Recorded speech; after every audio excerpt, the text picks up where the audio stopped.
Hey, Emzo.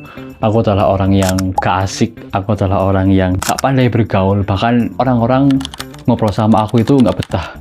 Sampai akhirnya aku heran ya kan ya, kenapa ya kok orang-orang gak betah ngobrol sama aku? Kenapa ya kok aku gak asik di tongkrongan? Sampai akhirnya aku riset, bahkan belajar cara supaya orang lain itu tertarik denganku lewat YouTube, lewat web, bahkan lewat pengalaman pribadi. Dan sampai akhirnya aku bisa mengklaim diriku aku adalah anak yang paling asik di tongkrongan. Maaf agak sombong tapi it's a fact, bahkan nggak sama temanku aja aku bisa asik ngobrol sama orang baru pun mereka udah betah ngobrol sama aku. Mereka nggak kenal aku siapa tapi mereka mau loh ngobrol sama aku, mungkin beberapa menit atau beberapa jam. Dan menurutku ini adalah ilmu yang penting karena manusia adalah makhluk sosial, manusia butuh komunikasi. Jadi buat kalian yang memiliki komunikasi yang buruk atau merasa diri kalian itu nggak asik tongkrongan, di video ini aku mau memberi kalian 5 cara supaya kalian itu menjadi anak yang asik di tongkrongan.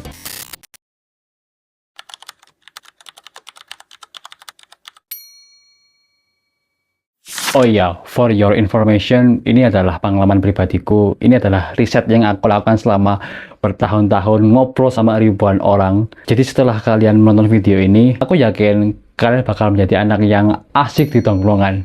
Bahkan teman-teman kalian, orang baru, bakal betah ngobrol sama kalian.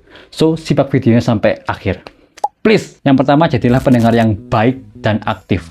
Ya, aku yakin setiap orang itu suka didengerin. Semua orang itu suka ketika mereka itu diperhatikan. So, disinilah kesempatanmu untuk menarik perhatian mereka, yaitu menjadi pendengar yang baik. Tapi, menjadi pendengar yang baik aja itu nggak cukup. Selain pendengar yang baik, kamu juga harus menjadi pendengar yang aktif. Gimana itu, Bang? Jadi pendengar yang aktif itu contohnya kayak ketika temanmu lagi cerita, reaksimu itu jangan cuma diem, kayak patung, kayak AFK gitu, jangan. Tapi kamu harus bereaksi di sini. Kayak contohnya, guys aku kemana habis diputusin pacarku, soalnya dia punya pacar baru dan sebagainya, bla bla bla. Reaksimu jangan cuma diem aja. Tapi yang harus kamu lakukan adalah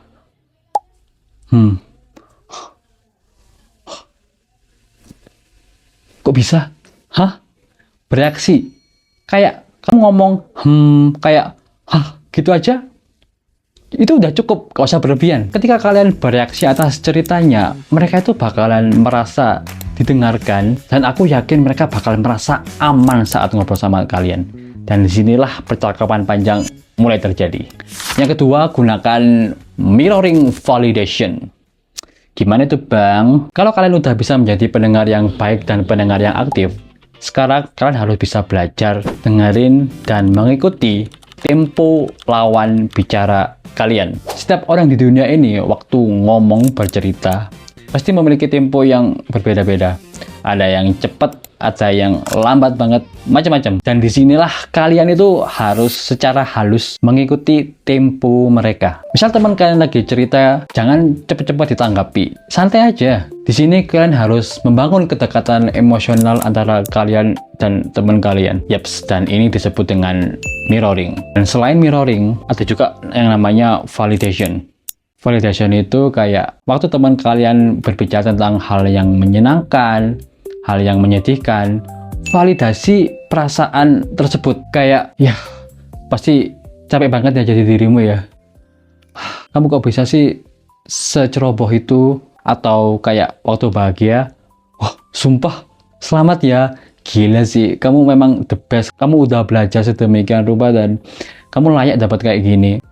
Validasi perasaan mereka, karena menurutku memvalidasi perasaan orang lain adalah kunci yang kuat untuk membangun emosi antar manusia dan meredakan energi negatif dari sebuah percakapan. Ketika kalian bisa memvalidasi perasaan teman kalian, aku yakin ini akan membuat lingkungan ruang percakapan kalian semakin intens dan teman kalian merasa aman ngobrol sama kalian. Yang ketiga, ajukan pertanyaan terbuka. Ini agak tricky ya. Semisal kamu mengajukan pertanyaan ke temanmu, jangan sampai pertanyaanmu itu mengandung jawaban singkat seperti ya atau enggak. Jangan kamu tanya, kamu suka ke pantai apa enggak? Mending kamu tanya, kalau kamu ke pantai, kamu sukanya ngapain aja? Kenapa kamu lebih suka ke pantai daripada ke gunung? Pertanyaan kayak gitu, itu bakal membuat orang lebih banyak bercerita dan banyak ngomong.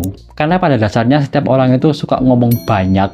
Jadi ketika kamu melontarkan pertanyaan yang membuat mereka banyak ngomong, aku yakin mereka bakalan semakin suka ngobrol sama kamu karena mereka merasa memiliki ruang untuk bebas berbicara di situ. Intinya sering-seringlah bikin pertanyaan yang sekiranya pertanyaan itu membuat orang itu banyak bicara. Yang keempat, bahas topik yang mereka sukai. Pada dasarnya manusia itu suka kok bahas diri sendiri, dan disinilah kalian harus cari tahu apa kesukaan mereka. Nah, yang jadi permasalahan ketika kita bertemu dengan orang baru, kita nggak tahu kan apa kesukaan orang ini. Nah, di sini aku mau ngasih tips ke kalian bagaimana cara tahu orang itu sukanya apa. Tips dari aku adalah lihat situasinya terlebih dahulu. Untuk mengawalinya, minimal kalian tanya dan lihat situasi. Aku kasih contoh ya. Semisal dia datang terus sambil dengerin lagu Hindia, coba tanya aja, Bang suka denger lagu Hindia juga? Abangnya dengerin Hindia dari kapan? Dan sebagainya. Kulik terus apapun kesukaan mereka, cari tahu apapun kesukaan mereka, cari benang merahnya, tautkan apa yang bisa kamu obrolkan dengan mereka. Aku yakin ketika kamu nyambung ngobrol dengannya, percakapan bakal terjadi begitu lama, intens, dan nyaman. Yang nomor 5, ini paling penting, yaitu jangan pernah adu nasib. Ya, jangan pernah adu nasib. Jangan pernah keluar dari mulutmu kalimat, lu masih mending lah gua. Jangan sampai muncul kalimat itu di mulut kalian ya. Kalau kalian udah kayak gitu, alih-alih mereka merasa didengerin, mereka jadi merasa terancam ngobrol sama kalian. So, mungkin itu aja tips dari aku. Kalau kalian suka video-video kayak gini, komen di bawah. I'm Zo, see you on the next video. Bye-bye.